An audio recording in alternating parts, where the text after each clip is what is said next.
July 1944. The night sky above Saipan was calm, the Pacific stretching like a black mirror beneath the stars. Japanese bombers droned low, confident in their routine of striking U.S. positions under cover of darkness. For months, they had mocked the Americans' attempts to challenge them at night, dismissing the U.S. as blind once the sun went down. But this night was different. Far above, invisible against the starlit canvas, a new machine prowled. Its twin engines whispered in the darkness. Its radar antenna searched the sky with unseen pulses. The crew inside sat in silence, watching green traces crawl across the scope. Suddenly, a blip appeared. The hunter had found its prey. The aircraft was the Northrop P-61 Black Widow, the first true American night fighter.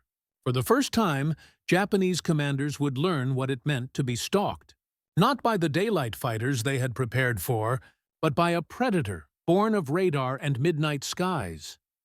The age of the Black Widow had begun. By the middle of 1943, the war in the Pacific had entered a grinding new phase. The United States had clawed back key positions across the Solomon Islands and New Guinea, and the island-hopping strategy was pushing ever closer toward Japan's defensive perimeter. Yet, while daylight skies were increasingly contested, with U.S. fighters like the F-6F Hellcat and P-38 lightning claiming victories, the nights told a different story. When the sun dipped below the Pacific horizon, Japanese aircraft returned to life. Bombers and fast twin-engine raiders prowled over Allied bases, dropping bombs, strafing runways, and disrupting supply lines. Their presence was not overwhelming in numbers, but it was relentless. Every night forced American soldiers to huddle in foxholes and trenches, listening to the distant drone of engines before the whistle and blast of bombs rained down. Japanese commanders viewed these raids as both practical and psychological. Practically, they could harass advancing American forces, slow construction of vital airfields, and wear down morale. Psychologically, they cultivated the notion that Japanese air power still reached deep into Allied strongholds, that even if daylight dominance had slipped, the night belonged to them. The truth reinforced this confidence. In 1942 and 1943, the United States simply did not possess a true night fighter. The British Royal Air Force had already developed radar-equipped Mosquitoes and Beaufighters for use against German bombers over Europe, but America had been caught behind. Its early attempt, the Douglas P-70, a modified A-20 Havoc bomber fitted with British radar, was underpowered, clumsy, and largely ineffective in the Pacific environment. Pilots tasked with night interception often relied on nothing more than their eyes, the moonlight, and luck. They would scramble in outdated aircraft, climb into the darkness, and hope to spot a silhouette against the stars. More often than not, the Japanese raiders slipped through untouched, dropping their bombs and escaping into the shadows. Allied ground troops, who endured sleepless nights under these raids, grew bitter at what seemed like helplessness. Meanwhile, Japanese commanders mocked the American attempts at countering them after dark. Intelligence reports intercepted from Japanese officers revealed their belief that U.S. aviation lacked the discipline and technology for night combat. They had reason to believe so. While American pilots could dominate the daylight skies, their night performance was practically non-existent. This imbalance mattered greatly as the strategic situation shifted toward the Marianas. By early 1944, the United States was preparing to capture Saipan, Tinian, and Guam, islands that would bring the Japanese home islands within range of the new B-29 Superfortress bombers. If Japanese night raids could keep those bases under pressure, the entire strategic bombing campaign against Japan might be delayed or weakened. The stakes were enormous. The U.S. military needed not just a fighter that could fly at night, but a predator designed from the ground up to hunt in darkness. This demand set the stage for one of the most unusual aircraft of the Second World War. The Northrop P-61 Black Widow. But before it reached the Pacific skies, the idea of a dedicated night fighter had to overcome skepticism. American air doctrine of the late 1930s had never envisioned such a role. Fighters were seen as short-range, daylight interceptors. Bombers carried the promise of decisive strikes.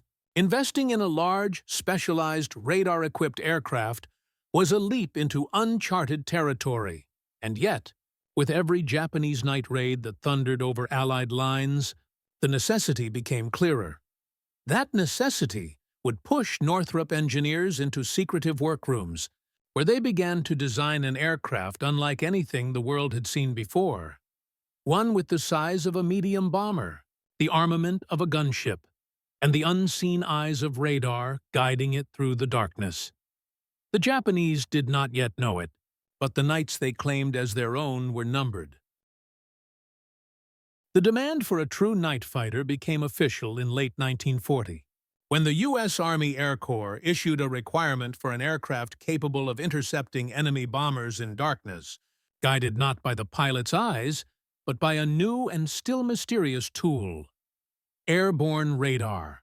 This request landed on the desk of Jack Northrop, an ambitious aircraft designer whose company had already earned a reputation for bold engineering.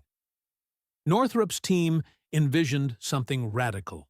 Unlike the sleek single-engine fighters of the time, the new machine would be larger than many bombers, with twin booms stretching back to a wide tailplane and a bulky central fuselage housing the crew. The aircraft needed space not only for two pilots, but also for a radar operator, seated behind them to interpret the signals of the SCR-720 radar set. It would not just chase bombers by chance.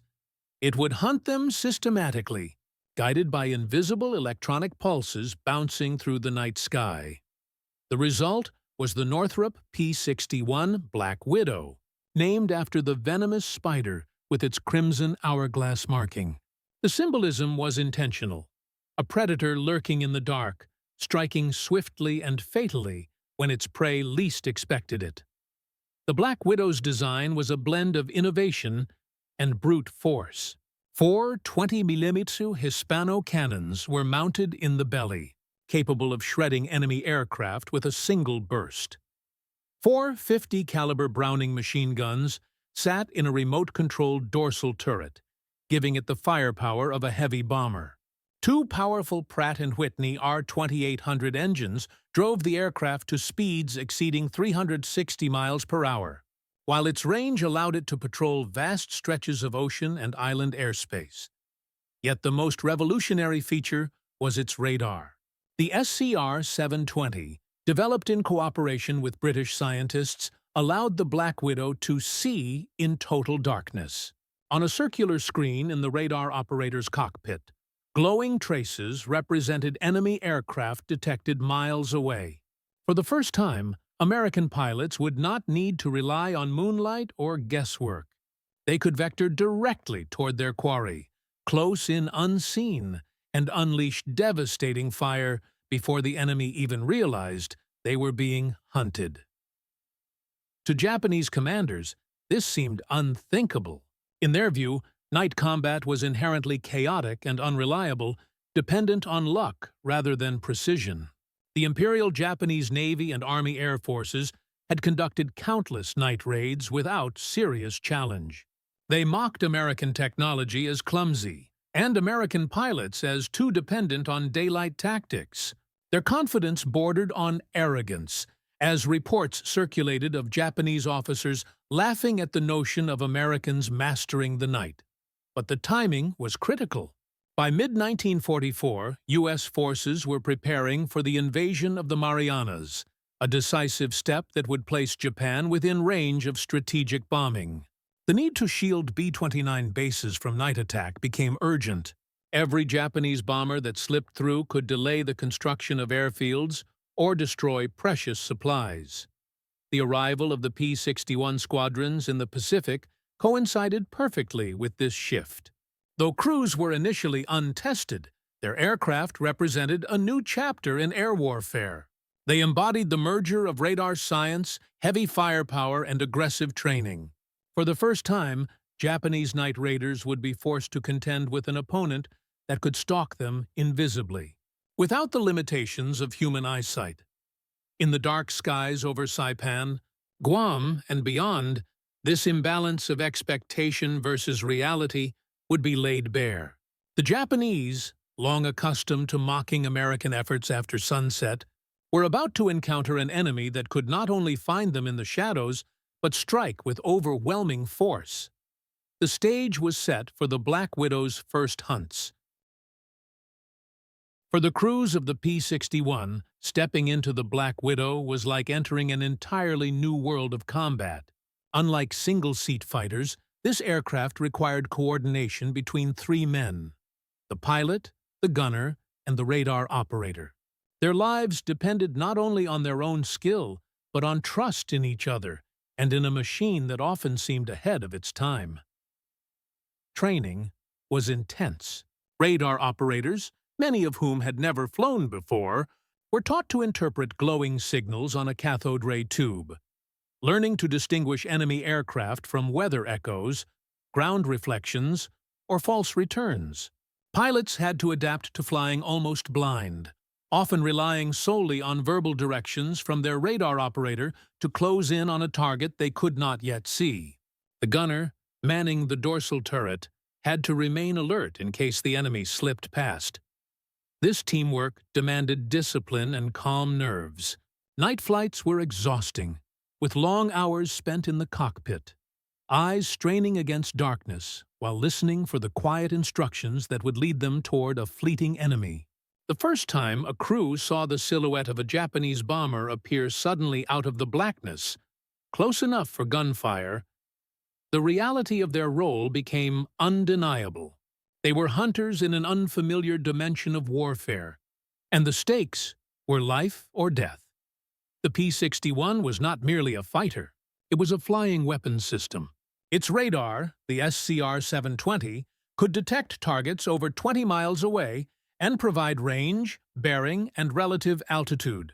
With this information, the radar operator guided the pilot through a carefully choreographed interception, closing the distance gradually, maneuvering unseen, and finally slipping into firing position. The aircraft's firepower was staggering. Its 420mm cannons delivered shells capable of ripping through any Japanese bomber, while the 450 caliber machine guns added a dense stream of fire for closer engagements. Unlike lighter Japanese planes, the P-61 was built to take punishment. Armor plating and self-sealing fuel tanks gave crews confidence that they could survive hits that would shred other aircraft. Even its silhouette carried menace. With its twin booms, wide wingspan, and central cockpit pod, the Black Widow looked unlike any fighter in the sky. Japanese pilots who first glimpsed it described it as a monster, difficult to gauge and harder to shake once it latched onto their tail. But the P-61's greatest strength was what the enemy could not see: radar pulses silently bouncing off their aircraft, guiding the Americans closer with each sweep of the scope. It turned the chaos of night combat into a calculated hunt. The Japanese approach to night operations had always been shaped by pragmatism and confidence. Their aircraft, including bombers like the Mitsubishi G4M, Betty, and fast reconnaissance planes, often flew under the cover of darkness to strike lightly defended Allied positions. They used the vast Pacific to their advantage, navigating by moonlight, stars, and intuition. Night raids had multiple purposes. They disrupted American construction crews racing to build new airfields. They kept soldiers awake, wearing down morale before major landings. And they allowed Japan to project the illusion of strength long after daylight superiority had been lost.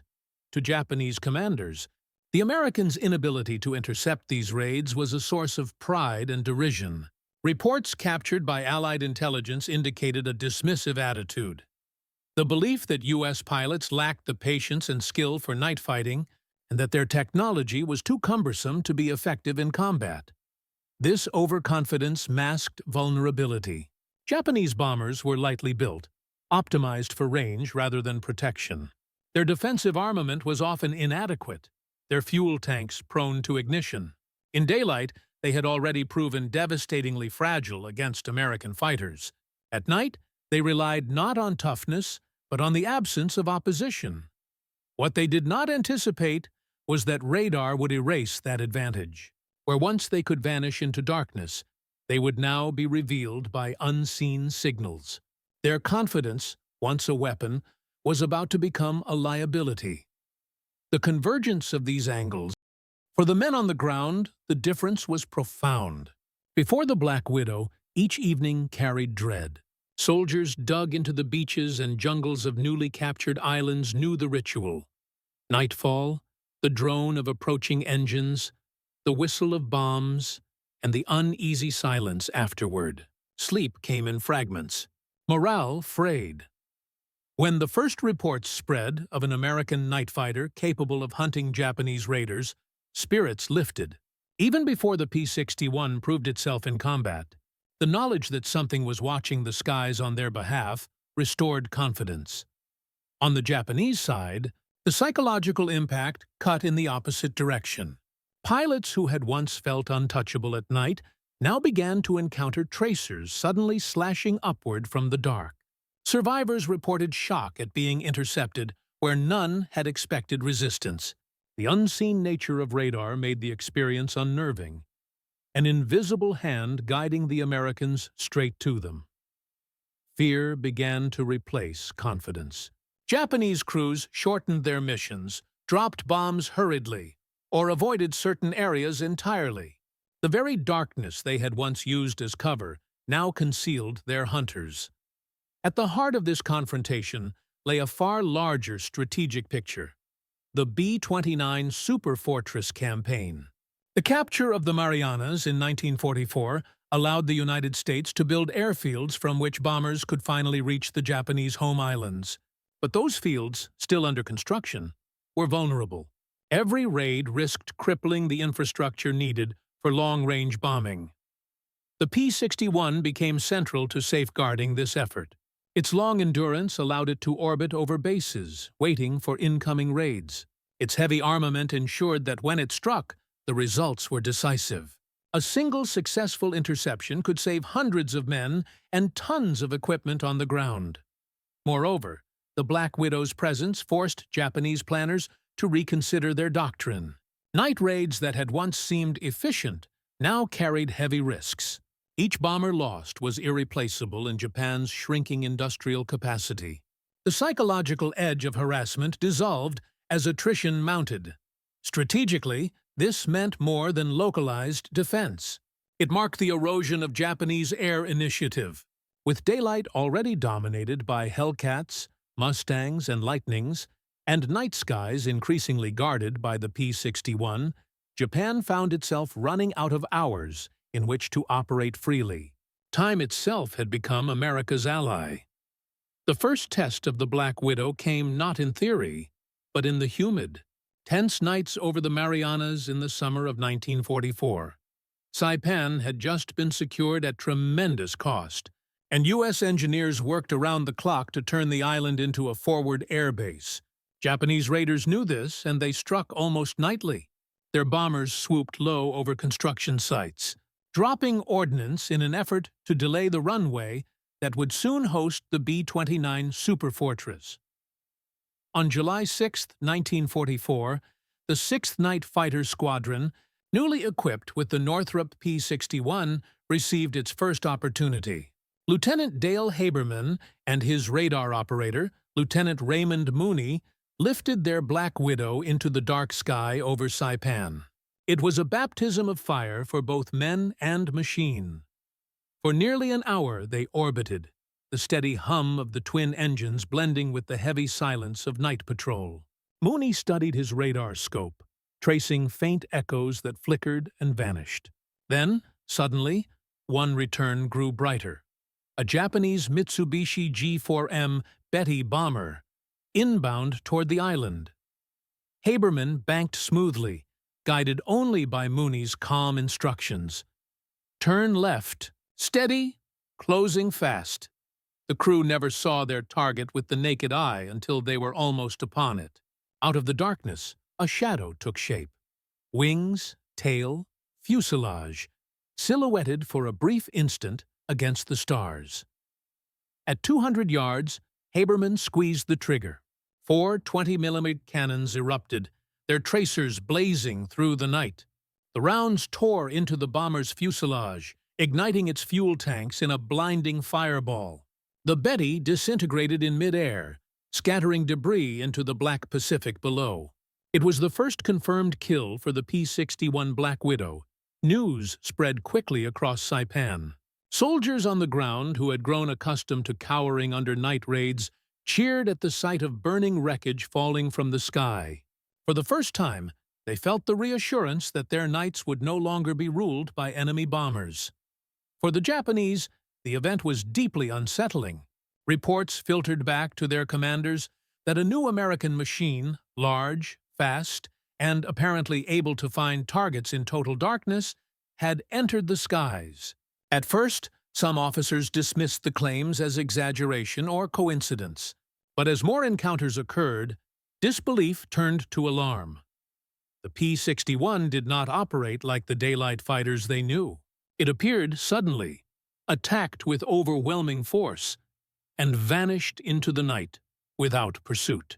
Japanese crews who survived interceptions described the sensation of being stalked by an invisible predator, one that always seemed to know exactly where they were. This single kill over Saipan was symbolic. It was not the destruction of a lone bomber that mattered most, but the shattering of Japanese confidence in their nighttime invulnerability. The Americans had unveiled a weapon specifically designed to turn the shadows against them, and the Black Widow was only just beginning to hunt. In the weeks following the first kill over Saipan, the presence of the Black Widow grew steadily across the Pacific. The 6th Night Fighter Squadron was soon joined by others, spreading from the Marianas to the Philippines, and eventually into China and Okinawa. Wherever Japanese bombers tried to operate under the cover of darkness, the P-61 waited. Each mission reinforced the aircraft's reputation. Crews began stacking victories, often describing the surreal sensation of watching radar blips transform into real, burning wrecks in the sky. Unlike daylight combat, where dogfights sprawled across the heavens in twisting arcs, these encounters were brutally short. A radar trace, a silent approach, a burst of cannon fire, and then silence again, broken only by the crackle of radio confirmation. Target destroyed. By late 1944, Japanese bomber crews were no longer laughing. Survivor accounts described panic as green tracer rounds tore into their aircraft from nowhere. Pilots who once enjoyed the safety of night now flew with growing dread, scanning fruitlessly for shapes in the darkness. They rarely saw the P-61 until it was too late. One notable engagement occurred over the Philippines in December 1923, Saturday 1944. 8. Formation of Japanese bombers attempted to strike American supply lines. 3 P-61s, guided by radar operators on the ground, intercepted them. In less than 15 minutes, the Black Widows shot down 4 bombers without a single loss. The Japanese formation disintegrated, with the survivors fleeing at full throttle. It was a demonstration not only of the aircraft's lethality, but also of the new doctrine of coordinated night interception. For Japanese commanders, the realization was sobering. Their mockery of American night fighters had been rooted in a belief that the United States lacked the ingenuity to adapt. Yet the Black Widow had proven the opposite. America had not only caught up, but surpassed them in the domain they once considered safe. Strategically, this shifted the balance of air operations. Night raids against Saipan, Guam, and later Iwo Jima became far less effective. Loss rates mounted, forcing Japanese planners to reconsider whether such missions were worth the risk. Each bomber lost was irreplaceable, each crew a blow to their already strained air force. The harassment that had once slowed American construction now dwindled. giving engineers freedom to complete B-29 bases without constant disruption. The psychological transformation was equally profound. On the ground, U.S. soldiers no longer dreaded the nightly drone of engines. Instead, they listened for the roar of P-61s climbing to meet them, and often cheered when distant explosions lit the horizon. In the air, Japanese pilots, who once mocked the blind Americans, now whispered about the black monster that hunted them unseen. The turning point was not measured in a single battle, but in the steady erosion of Japanese confidence. Where they once believed the night belonged to them, they now feared it as the domain of the Black Widow. And for the Americans, the lesson was clear. Technology and training had transformed vulnerability into dominance. The balance of the night war had shifted irreversibly. By the start of 1945, the Northrop P-61 Black Widow had fully secured its place in the Allied arsenal. What began as an experiment in radar-guided night fighting had matured into a proven combat doctrine. The impact was felt across two major fronts, the Pacific and Europe. And in both theaters, the story was the same. The night no longer belonged to the enemy. In the Pacific, P-61 squadrons expanded their presence as the U.S. advanced island by island, from Saipan and Guam to the Philippines and Okinawa. The Black Widow's long legs and powerful radar made it an ideal sentinel. Reports tallied dozens of Japanese aircraft destroyed in night interceptions, bombers, transports, and even the occasional fighter that dared operate after sundown. Perhaps more important than raw numbers was the deterrent effect. Japanese commanders, who once launched nightly harassment raids to stall American construction, now faced prohibitive losses. Gradually, these missions dwindled until they ceased altogether. A Marine officer on Saipan later recalled the shift in morale. Before the Widow showed up, we lost sleep every night to those raids. We worked tired. We fought tired. But once she started hunting, the raids stopped. That plane gave us our nights back. The European theater told a parallel story. Deployed later than in the Pacific, P-61 units entered combat during the Allied push toward Germany. Their primary mission was to intercept Luftwaffe intruders, the fast, agile Junkers Ju-88s and Heinkel He 111s that prowled the skies at night. By mid-1944, these aircraft were increasingly used for reconnaissance and nuisance raids, meant to remind Allied troops that German air power still had teeth. But the Black Widow was waiting. At altitude, guided by airborne radar and ground controllers, American crews patiently stalked their targets. A flicker on the screen, a silent pursuit through cloud and moonlight, and then a burst of 20-millimeter fire. For German pilots accustomed to evading slower British night fighters, the speed and climb of the P-61 came as a shock. One of the most dramatic moments came in April 1945, when a P-61 of the 422nd Night Fighter Squadron pursued and shot down a German Messerschmitt Me-262 jet at night. One of the very few confirmed nocturnal kills of a jet aircraft during the war. The achievement underscored just how advanced the Widow truly was. A piston-engine plane equipped with radar had managed to hunt down the world's first operational jet fighter under cover of darkness. By war's end, official records credited P-61 squadrons with more than 120 confirmed aerial victories. The number may seem modest compared to the staggering tallies of daylight fighters like the P-51 Mustang, but its significance lay elsewhere. Each kill represented an enemy mission aborted, a bombing run prevented, a raid cut short. Each interception meant hundreds of soldiers spared from sudden fire in the night. Perhaps most telling was the change in enemy behavior. In both Europe and the Pacific, once regular night raids dwindled to rare, desperate attempts. The Luftwaffe, battered by daylight bombing and now deprived of its nocturnal advantage, could no longer meaningfully contest Allied air supremacy. The Japanese, short of planes and pilots, increasingly restricted their air operations to kamikaze attacks, a last resort that still carried a grim cost, but no longer under the cloak of night. The Black Widow had done more than win duels in the sky. It had reshaped the rhythm of war itself. By denying the enemy freedom after dark, it allowed Allied forces to build, move, and rest without constant fear. It turned the night from a source of dread into an extension of Allied dominance. Numbers alone never tell the full story of the P-61 Black Widow. While combat records credited its squadrons with just over 100 aerial victories, its deeper legacy was written in the psychology of war. For the Allies, the Black Widow became a symbol of technological mastery. American crews knew that when the sun set, they no longer faced hours of helpless vulnerability. Infantrymen could dig in for the night without expecting the sudden roar of enemy bombers overhead. Engineers building runways on Saipan or convoys crossing the Ardennes could finally sleep, trusting that the Widow's unseen radar eyes were patrolling the sky. In interviews decades later, veterans consistently described the aircraft not as glamorous, but as reassuring. For the Axis, the effect was the reverse.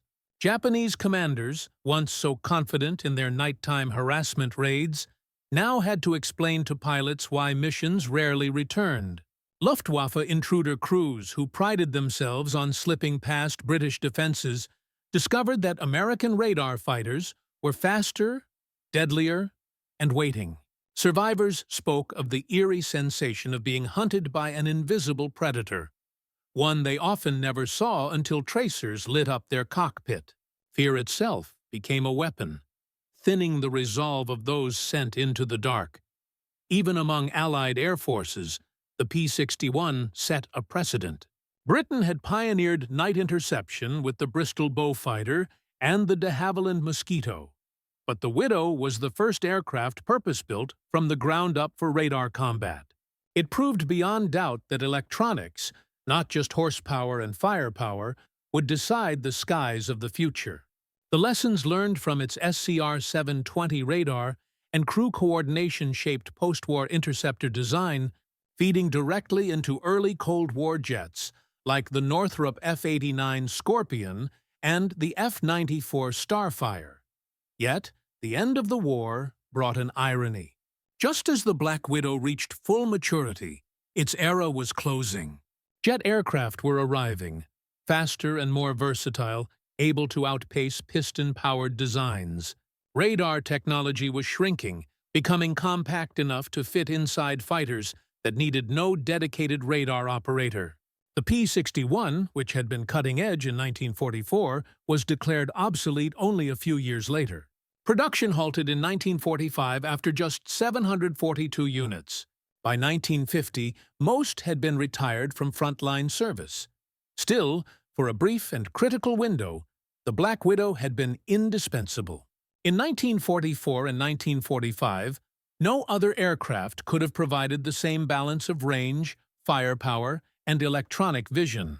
And in that narrow band of time, it changed the war's trajectory in ways that statistics alone cannot measure. The Widow's story also carried a human dimension. Its crews formed a tight fraternity, operating in pairs of three: pilot, radar operator, and sometimes gunner, bound by mutual trust in a realm where mistakes meant vanishing without a trace.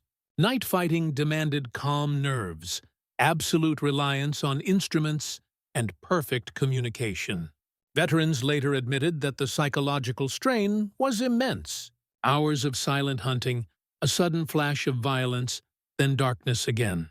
Yet they also spoke of pride in mastering the most unforgiving conditions, in flying the most advanced machine of its day, and in bringing their comrades on the ground a peace that could not be measured in kill counts. When the guns fell silent in 1945, the Black Widow faded into history more quickly than it deserved. Many airframes were scrapped, their hulking forms broken up in boneyards. A few survived into peacetime, repurposed for weather reconnaissance, test flights, or experimental projects. Today, only a handful remain in museums, silent relics of the night war. But for those who lived under its protection, and for those who feared its approach, the memory is vivid. The war had ended, but the widow's lesson endured. In modern conflict, darkness is no shield. Technology would pierce it, and mastery of the night would belong to those who could see without being seen. And so, the stage was set for the next generation of warfare. Yet the men who flew the Widow never forgot the paradox at its heart.